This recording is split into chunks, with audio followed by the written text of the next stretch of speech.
पाकिस्तान के chief of defence forces Asim Munir ने कमान संभालते ही भारत के खिलाफ जहर उगला है।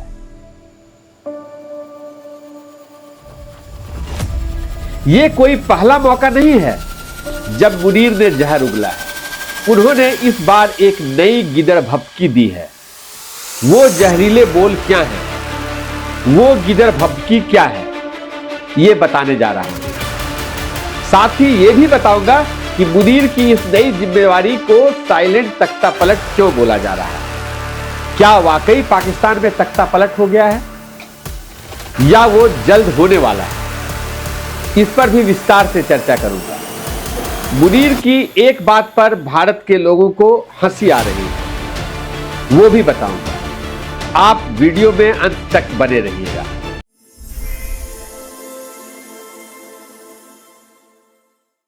नमस्कार, मैं अमित कुमार, न्यूज पिकल में आपका स्वागत है। पाकिस्तानी सेना के प्रमुख आसिम मुनीर ने अपनी नई जिम्मेदारी संभाल ली है। पाकिस्तान सरकार ने 4 दिसंबर को आसिम मुनीर को देश का पहला चीफ ऑफ डिफेंस फोर्सेस और चीफ ऑफ आर्मी स्टाफ नियुक्त किया था। दोनों पदों पर उनका कार्यकाल 5 साल का होगा।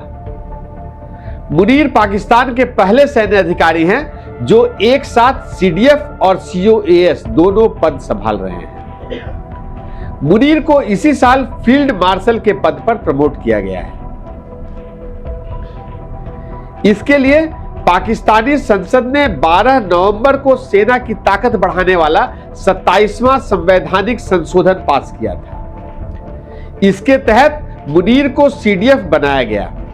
इस पद के मिलते ही मुनीर को पाकिस्तान के परमाणु हथियारों की कमान भी मिल गई है, यानी वे देश के सबसे ताकतवर शख्स बन गए हैं। दरअसल 29 नवंबर 2022 को जनरल आसिम मुनीर को पाकिस्तान का सेना प्रमुख नियुक्त किया गया था। उनका मूल कार्यकाल 3 साल का था, जो कि 28 नवंबर 2025 को खत्म हो गया। लेकिन उसके बाद उन्हें ऐसा पद मिला जो पाकिस्तान के आज तक के इतिहास का सर्वोच्च सेना पद है। सीडीएफ बनने के बाद पहली बार सैन्य अधिकारियों को संबोधित करते हुए मुनीर ने खुद अपने बढ़े हुए रोल को बताया। और उस बढ़े हुए रोल का मकसद क्या है, मुनीर ने यह भी बताया।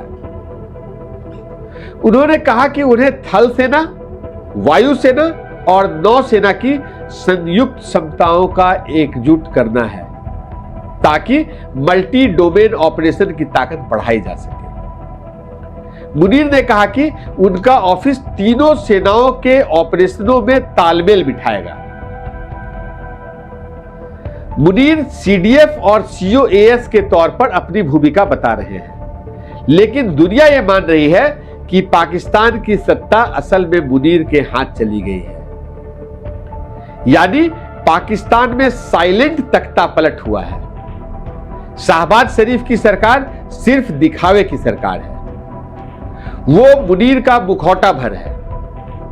1999 में पाकिस्तान में सैन्य तख्ता पलट करने वाले जनरल परवेज मुशर्रफ और मौजूदा फील्ड मार्शल मुनीर में सिर्फ यही अंतर है कि मुशर्रफ ने एक सैन्य तानाशाह के रूप में सीधे देश पर शासन किया।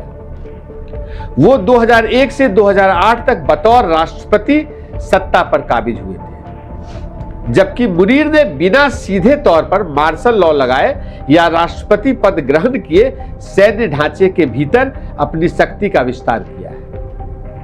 और वो असल में पाकिस्तान का शासन चला रहे हैं। खुद पाकिस्तान के विपक्षी दल बोल रहे हैं कि शहबाज का पोजीशन अब बहुत कमजोर है। उनका सेना से कंट्रोल पूरी तरह हट चुका है।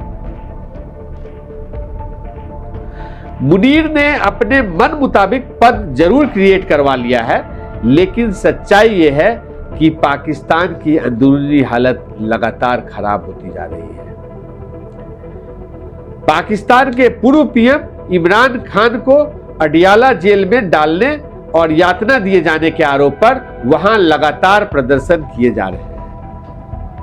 उन प्रदर्शनों में शहबाज से ज्यादा मुनीर के खिलाफ नारेबाजी हो रही है। इमरान खान की बहनों की अगुवाई में पाकिस्तान तहरीके इंसाफ पार्टी के कार्यकर्ता 2-2 हाथ करने पर उतारू हैं। उन्होंने बड़ा आंदोलन करने का मन बना लिया है। इसका सीधा सा मतलब यह है कि पाकिस्तान में बवाल बढ़ने वाला है, मुनीर की मुसीबतें बढ़ने वाली है।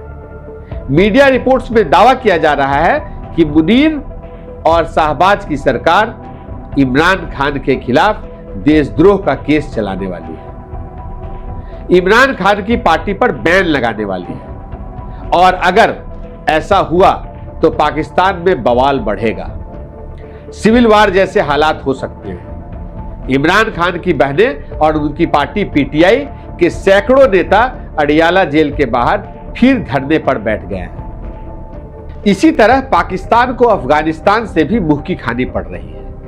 अफगानिस्तान बॉर्डर पर आए दिन झड़प चलती रहती है। उस मोर्चे को बचाने के लिए मुनीर के सैनिकों को रोज जूझना पड़ रहा है, और मुनीर हैं कि भारत को गीदड़ भभकी दे रहे हैं। अब बताता हूं कि आसिम मुनीर ने भारत के बारे में क्या कहा है।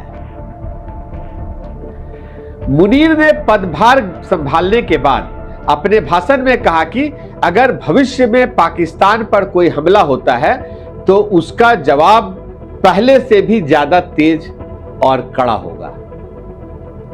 उन्होंने बिना नाम लिए भारत को चेतावनी दी कि वो किसी गलतफहमी में ना रहे।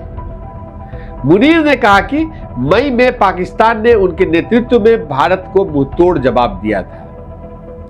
अब बताइए इस बयान पर हंसी आ रही है या नहीं? आप बताइए इससे हास्यास्पद और क्या हो सकता है? मुझे तो इस बयान पर हंसी आ रही है। सारे भारतीय हंस रहे हैं। पूरी दुनिया जानती है कि भारत ने ऑपरेशन सिंदूर में क्या किया था। पाकिस्तान के आईएसआई प्रायोजित आतंकी हमले के जवाब में कैसा मुंहतोड़ जवाब दिया था। 22 अप्रैल 2025 को जम्मू कश्मीर के पहलगाम में जो आतंकी हमला हुआ था उसका जवाब देने के लिए 6-7 मई 2025 की रात भारत ने ऑपरेशन सिंदूर शुरू किया था, जिसमें भारत ने पाकिस्तान के 9 आतंकी ठिकानों को नष्ट किया था। ये ठिकाने जैसे मोहम्मद और लश्कर तैयबा के ट्रेनिंग कैंप थे। ऑपरेशन में 100 से ज्यादा आतंकी मारे गए, जिनमें हाई वैल्यू टारगेट्स जैसे मसूद अजहर के परिवार के सदस्य भी शामिल थे। ये आतंकी IC-814 अपहरण और पुलवामा जैसे हमलों में शामिल थे। भारत के ऑपरेशन में पाकिस्तान के 11 एयरबेस, जिनमें नूर खान, मुसाफ और भुलारी शामिल थे, उन एयरबेस को भी काफी नुकसान पहुंचा था। इनमें रनवे और रडार सिस्टम निशाना बना था। 6 पाकिस्तानी फाइटर जेट और 2 अवाक्स यानी एयरबॉर्न वार्निंग सिस्टम नष्ट हुए थे। एक C-130 ट्रांसपोर्ट विमान भी तबाह हुआ था। पाकिस्तानी सेना ने खुद स्वीकार किया था कि भारत के उस ऑपरेशन में 11 सैनिक मारे गए थे और 78 घायल भी हुए थे। उसमें लाहौर, गुजरावाला और अरीफवाला के रडार सिस्टम भी नष्ट हुए थे। पाकिस्तान उस हरकत के बाद दुनिया की नजर में गिर गया है। अपनी खाल बचाने के लिए मुनीर और शहबाज जिस चीन और अमेरिका की चमचागिरी में लगे रहते हैं, IMF की खैरात पाने और लोन लेने के लिए उनके पीछे लगे रहते हैं, उस अमेरिका के 44 सांसदों ने 3 दिसंबर को विदेश मंत्री मार्को रूबियो को चिट्ठी लिखकर पाकिस्तान के प्रधानमंत्री शहबाज शरीफ और आर्मी चीफ आसिम मुनीर पर तत्काल प्रतिबंध लगाने की मांग की है। इन सांसदों का आरोप है कि पाकिस्तान में सेना सरकार चला रही है। पाकिस्तान में हुए संविधान संशोधन को लेकर संयुक्त राष्ट्र भी चिंता जता चुका है। UN ह्यूमन राइट एजेंसी की ओर से कहा गया है कि पाकिस्तान के 27वें संविधान संशोधन से न्यायपालिका की स्वतंत्रता कमजोर हो सकती है। तो पाकिस्तान खुद ही हर ओर दबाव में है और वहां सत्ताधीश बन बैठे chief of defence forces Munir हैं। कि भारत पर टिप्पणी कर रहे हैं, गिदड़ भभकी दे रहे हैं, तो पाकिस्तान खुद ही हर ओर से दबाव में है और वहां सत्ताधीश बन बैठे chief of defence forces Munir हैं कि भारत पर टिप्पणी कर रहे हैं, गिदड़ भभकी दे रहे हैं। इस वीडियो में इतना ही दोस्तों। अगले वीडियो में कुछ और विषय और मुद्दा। वीडियो को लाइक और चैनल को सब्सक्राइब करना ना भूलें।